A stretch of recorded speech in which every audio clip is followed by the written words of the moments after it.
Hi friends, அஸ்ஸலாமு அலைக்கும். இன்றைக்கி பார்த்தீங்களாக்கும் லஞ்ச்லேருந்து விழா கொடுக்க ஆரம்பிச்சிருக்கு. இன்றைக்கி நம்ம வீட்டில் லஞ்ச் பார்த்தீங்களாக்கும் தக்காளி ரசம் வைக்க போகிறோம். தக்காளி ரசம் வச்சு இது ஆல்ரெடி தக்காளி நல்லா பழமாக நாட்டு தக்காளி எடுத்து ஒரு 4 தக்காளி எடுத்து நல்லா பிசைஞ்சு கொஞ்சம் புளி ஊற்றி மிக்ஸ் பண்ணி எடுத்து வச்சுருக்கு. இங்கே பார்த்தீங்களாக்கும் கொஞ்சம் சிக்கன் எடுத்து வச்சுருக்கேன். நான் வந்து பீட்ரூட் சிக்கன் செய்ய போகிறேன். அது எப்படி செய்யணும் உங்களுக்கு நான் சொல்கிறேன். ஓகேங்களா? சூப்பராக இருக்கும் டேஸ்ட்டு. ஒரு செஞ்சமாக்கும் செம்மையாக இருக்கும். நாங்கள் வந்து பார்த்தீங்கன்னாக்கா ட்ரிப்ளிகனில் இருக்கும்போது வந்து ஒரு உருது ஆண்டி சமைச்சு கொடுத்தாங்க. செம்ம டேஸ்ட்டாக இருந்துச்சு. அதுலேருந்து நான் எந்தெந்த ஊருக்கு போகிறோமோ எங்கெங்கே இருக்கிறோமோ ஒருத்தவங்க எங்களுக்கு ஃப்ரெண்டு கிடப்பாங்க. அவங்க செய்கிறத பார்த்து சாப்பிட்றது நல்லா டேஸ்ட்டானா அதை நான் ட்ரை பண்ணுவேன். அந்த பழக்கம் எனக்கு இருக்குது. ஓகேங்களா? இப்போ சிக்கன் வந்து எடுத்து வச்சுருக்கேன். நான் பீட்ரூட் பார்த்தீங்கன்னாக்கா 3 பீட்ரூட் எடுத்து வச்சுருக்கேன். அதுக்கு வந்து வெங்காயம் தக்காளி கட் பண்ணி வச்சுருக்கேன். இங்கே வந்து சாப்பாடு வெந்துக்கிட்டு இருக்குது. இப்போ பீட்ரூட் வந்து இப்போ என்ன சொல்கிறது, ஸ்லைஸாக கட் பண்ணணும். மெல்லீஸாக கட் பண்ணால் தான் நமக்கு சிக்கனோட வேகும்போது பீட்ரூட் வந்து வேக ரொம்ப டைம் எடுக்கும். சிக்கன் வந்து சீக்கிரம் வந்துடும். ஆனால் என்ன செய்ய போகிறோம் தெரியுமா, ஃபஸ்ட்டு நம்ம பீட்ரூட் வேக வச்ச போகிறது 2வது சிக்கனையும் சேர்க்க போகிறோம். ஏன்னா இது வந்து வேக டைம் எடுக்கும். சிக்கன் வந்து சீக்கிரம் வந்துடுறதுனால இப்போ இதை வந்து நல்லா பொடிசாக கட் பண்ணி எடுத்துக்கிறலாம். அங்கே ரசத்துக்கு ஃபஸ்ட்டு தாளிச்சு விட்டுட்டு நம்ம பீட்ரூட் செய்ய ஆரம்பிச்சிடலாம். இங்கே வந்து சாப்பாடு வந்துக்கிட்டு இருக்குது. இங்கே பார்த்தீங்கன்னாக்கும் எங்கள் வீட்டு கிச்சனில் கொஞ்சம் கலர் தெரிஞ்சிருக்கும். இப்போ தான் கொஞ்சம் பளிச்சுன்னு இருக்கு.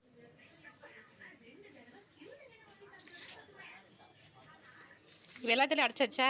அடிச்சுட்டே வர்றோம். தண்ணி பைப்புக்கு ஒரு கலர் பார்த்தா இப்போ எப்படி இருக்கும் பாரு, நீனே பாரு. நல்லா தான் இருக்கு. தண்ணி வரணுமே. வருதுல எல்லாரும் மோட்டர் போட்டால் எப்படி வரும்? தண்ணி வராமல் கலர் அடிச்சு என்ன செய்ய? வரும் தண்ணி தான் வருதுல. வருது நீங்கள் சொன்ன அது நாங்களாம் சொல்லணும். வரலையாண்டு நீங்கள் சொன்னீங்கடா. எங்கள் பைப்புக்கு வந்து பெயிண்ட் அடிக்க வந்தாங்கல்ல, அவங்கள்ட்ட கொஞ்சம் வாங்கி நான் இங்கே அடிச்சிட்டேன். ஒருத்தவங்கள கமெண்ட் பண்ணியிருந்தாங்க, இன்னும் உங்களுக்கு காயில் பாருங்கள், காயாமல் இருக்குது, மேலே மட்டும் காஞ்சிருக்கு, கீழே காயில். அவங்களோட கொஞ்சம் பெயிண்ட் வாங்கி, இது ஆல்ரெடி பிங்க் கலர் தான் இருந்துச்சு சைடில் வந்து. சரி இருக்க கொஞ்சம் அடித்தா கொஞ்சம் பார்க்குறதுக்கு வீடியோ நல்லா இருக்குமே அப்படின்ட்டு கொஞ்சம் வாங்கி அவங்க கேட்டலாம் கொடுத்தாங்களா. சரி கொஞ்சம் இது மட்டும் கொஞ்சம் லைன் மட்டும் அடித்து வச்சுருக்கேன். அடிச்ச போய் பார்க்குறதுக்கு நல்லாவே தான் இருக்குங்க. பார்க்குறதுக்கு கொஞ்சம் பரவாயில்ல, வீடியோ இருக்கிறது ஓகே, நல்லா தான் இருக்குது. அதனால் பண்ணால் கொஞ்சம் காயணும். அவங்க கேட்டோன்னே கொடுத்துட்டாங்க. ஒருத்தவங்கள கமெண்ட் பண்ணியிருந்தீங்க, உங்களுக்கு நீங்கள் வந்து கிச்சனுக்கு கொஞ்சம் பெயிண்ட் அடிங்க அப்படின்றீங்க. பெயிண்ட் அடிக்கிறது ஒன்றும் பிரச்சனை இல்லைங்க. எங்கள் வீடு பூரா வந்து பழைய வீடாக ஃபுல்லாக செவரெலாம் விட்டுருக்கும். நான் வந்த புதுசில் வந்து பெயிண்ட் அடிச்சிருந்தேன். அப்போது நான் அடித்ததை வந்து நான் 3 வருஷம் முடிஞ்சா. இப்போ இருக்க ரொம்ப பழசாரமாக இருக்குது. சரி வேணாம் இருக்குன்ட்டு அப்படியே விட்டுட்டேன். சரி நீங்கள் ஒருத்தவங்க சொன்னால் ஞாபகம் வந்துச்சு எனக்கு. ஃபஸ்ட்டு எங்கள் பைப்புக்கு பெயிண்ட் அடிக்கும் போது எனக்கு அந்த ஞாபகமே இல்லை. இன்னும் பக்கத்து வீட்டுக்காரங்களுக்கு பெயிண்ட் அடிக்க போனாங்களா, அப்போதான் எனக்கு ஞாபகம் வந்துச்சு. ஐயோ ஒருத்தவங்க கமெண்ட் பண்ணியிருந்தாங்களே பெயிண்ட் அடிச்சு கொஞ்சம் வாங்கி அடிச்சு சொல்லிட்டு அவனை கேட்டால் அவங்க சரி மண் கொடுத்துட்டாங்க. கொஞ்சோன்னு மட்டும் அடிச்சிட்டேன் பாருங்கள், சூப்பராக இருக்குது. ஏன்னா எனக்கு கமெண்ட் பண்ண ரொம்ப நன்றி சொன்னேன். அவங்க சொன்னது ஞாபகம் இல்லாட்ட நான் செஞ்சுருக்கவே மாட்டேன். புளி மத்து பார்த்தீங்கன்னாக்கும் கொஞ்சம் வந்து கொஞ்சம் எடுத்து வச்சுருக்கேன். இன்னும் கொஞ்சம் இருக்குது, முத்து எடுக்கணும். நான் வந்து எடுக்கும்போது உங்களுக்கு காட்டுறேன். நான் இப்போ கொஞ்சம் எடுத்து வச்சுருக்கேன். இதை வச்சு நம்ம ரசம் வைக்க போகிறோம்.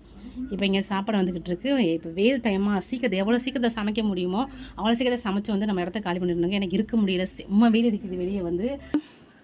பார்த்தீங்களா, வெளியவே போக முடியல. அது ஓட்டு வீடுனால எங்களுக்கு வந்து பயங்கரமாக இருக்குது. கூலர் வேறு இல்லையா, சுத்தமாக முடியல.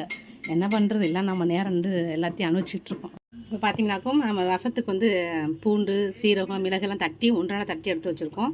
இப்போ ரசத்தை தாளித்து விட்டுறலாம். இப்போ வந்து காய்ச்சி வச்சுட்டு போகிறோம். இப்போ தட்டி வச்சுருக்க மசாலாவும் இடையில சேர்த்துடலாம். சேர்த்து 4 நிமிஷம் நல்லா வதக்கிடலாம். சும்மா ஒரு பிஞ்ச் மஞ்சள் தூள், மொத்தம் நம்ம கரைச்சி வச்சுருக்க தக்காளியை வந்து சேர்த்து ஊற்றிக்கலாம். அவ்வளோதான், ரசம் ரெடி ஆயிடுச்சு. நான் லைட்டாக பப்புள் சொன்னோன்னே இறக்கி வச்சு பற்றியான ஒரு உப்பு போட்டு நம்ம இறக்கி வச்சிட போகிறோம். அவ்வளோதான்.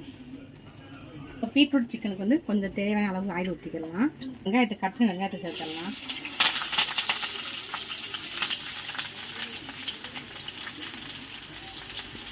வாங்கினா போதும். இப்போ வந்து தக்காளி சேர்த்துக்கலாம். ஒரு 2 தக்காளி கட் பண்ணி வச்சுருக்கேன். தக்காளி சேர்த்து கிடக்குறேன். சேர்த்து உப்பு சேர்த்துக்கலாம். நமக்கு சீக்கிரம் வந்து தக்காளி மசிஞ்சிடும், அதுக்காண்டி தான்.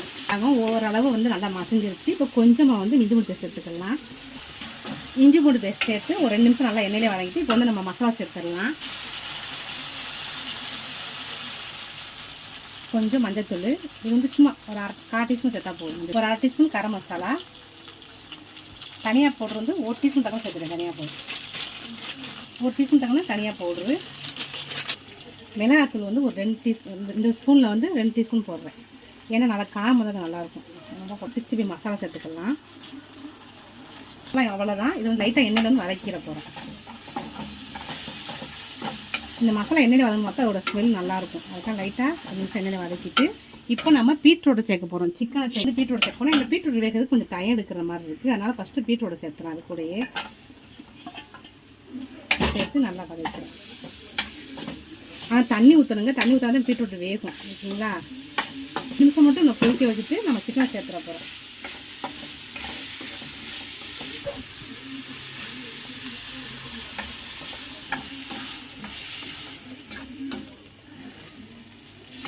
கொஞ்சம் வேகட்டும். வெந்தோடனே நம்ம என்னடி இது வெந்தோடனே வந்து நம்ம சிக்கன் சேர்த்துக்கலாம். இப்போ வந்து பீட்ரூட்டை சேர்த்து ஒரு 5 நிமிஷம் வேக வச்சுருந்தோம். இப்போ இது கூட சிக்கனை சேர்த்துடலாம்.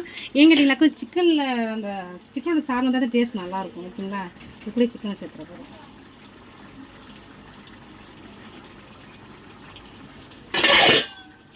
சேர்த்து நல்லா வேக வைக்கணும். டேஸ்ட்டு செம்ம அல்டிமேட்டாக இருக்குங்க. செம்மையாக இருக்கும் டேஸ்ட் வந்து. இதெல்லாம் நம்ம சைடில் எங்கள் ஊர் சைட்லாம் எல்லாம் யாரும் செய்ய மாட்டாங்க. இது வந்து உருதுக்காரங்க செய்கிற ரெசிபி வந்து நான் செஞ்சு நான் பார்த்ததெல்லாம் எங்கேயும் சாப்பிட்டதில்லை. இது வந்து உருதுக்காரங்க செஞ்சு தான் செம்ம டேஸ்ட்டாக இருந்துச்சுங்க. அது வந்து நாங்கள் எப்போயாவது ஒரு நாள் சிக்கன் எடுத்தமாக்கும் கொஞ்சம் எடுத்து வச்சுருவோம். நாங்கள் பீட்ரூட் சிக்கன் செய்கிறதுக்காண்டி அதே மாதிரி தாங்க நான் சிக்கன் எடுத்திருந்தேன்னா கொஞ்சம் எடுத்து வச்சுருந்தேன். இப்போ பீட்ரூட் சிக்கன் செஞ்சுக்கிட்டு இருக்கேன். என் பசங்களுக்கு ரொம்ப பிடிக்கும். இப்போ வந்து இது நல்லா வேகட்டும், வேகட்டும்னு பார்க்கலாம்.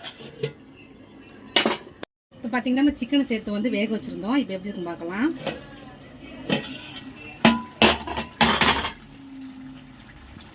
சிக்கன் தண்ணி விட்டு பாருங்கள். தண்ணி விட்டு சிக்கன் வந்து இப்போ சிக்கன் நல்லா வெந்துருச்சு. இப்போ இதில் வேகிறது கரெக்டாக இருக்கும். இப்போ உப்பு செக் பண்ணிட்டு உப்பு சேர்த்துக்கலாம். கொஞ்சம் லைட்டாக உப்பு சேர்த்துக்கலாம். சொல்லுங்கள். பாருங்கள் தண்ணி நல்லா வத்திருச்சு. இப்போ மேலே வந்து லைட்டாக கொத்தமல்லி தூவிக்கலாம். அப்படியே போட்டு கொத்தமல்லி தூவிட்டு லைட்டாக மிக்ஸ் பண்ணி விட்டுடலாம். இது பார்த்தீங்கன்னாக்கும் இது வந்து நான் நல்லா வத்த விடவும் செய்யலாம். இந்த மாதிரியும் எடுத்துக்கலாம். ஏன்னு கேட்டிங்கனாக்கும் ஒயிட் ரைஸ் இருந்துச்சாக்கும் அதோட இதை போட்டு மிக்ஸ் பண்ணி சாப்பிட்டமாக்கும் செம்ம டேஸ்ட்டாக இருக்குங்க. நான் சும்மா லைட்டாக 2 நிமிஷம் வத்த விட்டுட்டு நான் மத்திர போகிறேன். நமக்கு கிரேவியாக இருந்தாலுமே நான் கொஞ்சம் ரசத்தோடு மிக்ஸ் பண்ணி சாப்பிட்றதுக்கானே கொஞ்சம் நான் லிக்விடாக கொஞ்சம் கிரேவி மாதிரி லைட்டாக வைப்பேன். அது மாதிரி இதையும் வச்சுருக்கேன். டேஸ்ட்டு அல்டிமேட்டாக இருக்குங்க. கண்டிப்பாக ட்ரை பண்ணி பாருங்கள். செம்ம டேஸ்ட்டாக இருக்கும். நம்பிக்கையாக செய்யலாம் நீங்கள். அவ்வளோ டேஸ்ட்டாக இருக்கும். ஓகேங்களா? இப்போ ஸ்டவ் ஆஃப் பண்ணியிருக்கிறோம். ஆஃப் பண்ணிடலாம்.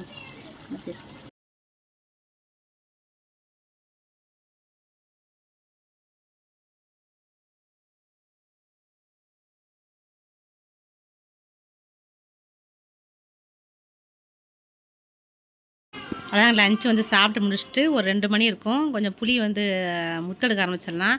ஏன்னா வந்து வெளியே இருந்துச்சாக்கும் அது இடைஞ்சலாக இருக்க மாதிரி இருக்குது. அதன் டக்குன்னு எடுத்து நம்ம ஸ்டோர் பண்ணி வச்சிட்டோமாக்கா அந்த வேலையை முடிஞ்சிடும். முக்கால்வாசி வந்து புளியை எடுத்து வச்சாச்சு. இது லாஸ்ட் வந்து எடுத்துக்கிட்டு இருக்கேன். இதை எடுத்து வச்சிட்டோம்னாக்கா கொஞ்சம் ஃப்ரீ ஆயிடலாம். ஏதாவது ஒரு வேலை கடமையாக இருந்துச்சாக்கா ஐயோ அந்த வேலை வேலைன்னு வந்து நமக்கே ஒன்று தோணிக்கிட்டே இருக்கும். ஐயோ அப்படி இருக்குன்ட்டு நம்ம அதனால் அந்த வேலையை முடிச்சிட்டோமாக்கும் கொஞ்சம் ஃப்ரீயாக இருக்கலாம். ஓகேங்களா? அதை இப்போ எடுத்துக்கிட்டு இருக்கேன். எடுத்து வச்சுட்டு மற்ற வேலையை பார்க்க வேண்டியதான். இப்போ